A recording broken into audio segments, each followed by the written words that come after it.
ইসলাম ধর্ম গ্রহণ করেছেন রিয়াল মাদ্রিদ তারকা ব্রাহিম দিয়াজ। পবিত্র রমজান কারোর জন্য আসে শান্তির বাণী হয়ে, প্রশস্ত ও সুন্দর রাস্তা হয়ে, যা মানুষকে হেদায়েতের দিকে নিয়ে যায়। আবার কারোর দুর্ভাগ্যে রমজানে নসিব হয় না হেদায়েত, সংস্পর্শে আসে না পবিত্রতা। রমজানের সুশীতল ছায়া ছুঁয়ে গেছে মরক্কো ও রিয়াল মাদ্রিদের এই তারকাকে।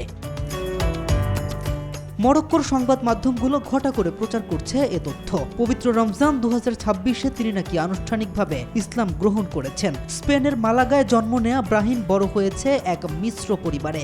মরক্কান বংশোদ্ভূত বাবা সুফিয়াল আবদেল কাদের দিয়াজো, স্প্যানিশ মা পেস্ট্রি স্নেহে শৈশবে ক্যাথলিক পরিবেশে বেড়ে ওঠা এই ফুটবলার ধীরে ধীরে নিজের শেকড়ের দিকে ফিরে তাকিয়েছেন। মাদ্রিদের ইসলামিক কালচারাল সেন্টার, যেটি M30 মসজিদ নামেও পরিচিত, সেখানে একটি ইফতার মাহফিলে তাকে মরক্কান কমিউনিটির সঙ্গে দেখা গেছে। খবর অনুযায়ী স্থানীয় ইমাম আদিল হাসমি নিশ্চিত করেছেন ইব্রাহিম সেখানে নামাজ আদায় করেছেন।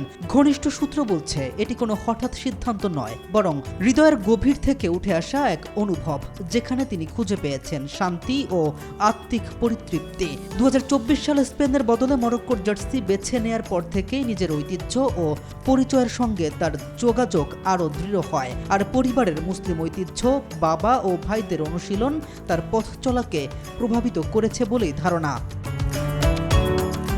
অনেকেই আগে থেকেই তার নামের কারণে তাকে মুসলিম ভাবতেন, কিন্তু সাম্প্রতিক ঘটনাই বিষয়টিকে স্পষ্ট করে সামনে এনেছে। ফুটবলীয় সাফল্য একপাশে ফেলে মানুষের পৃথিবীতে আসার উদ্দেশ্য খুঁজে পাওয়া এবং পরকালের জন্য সঠিক পথে নিজেকে পরিচালনা করতে পারাটাই তো জীবনের আসল সাফল্য।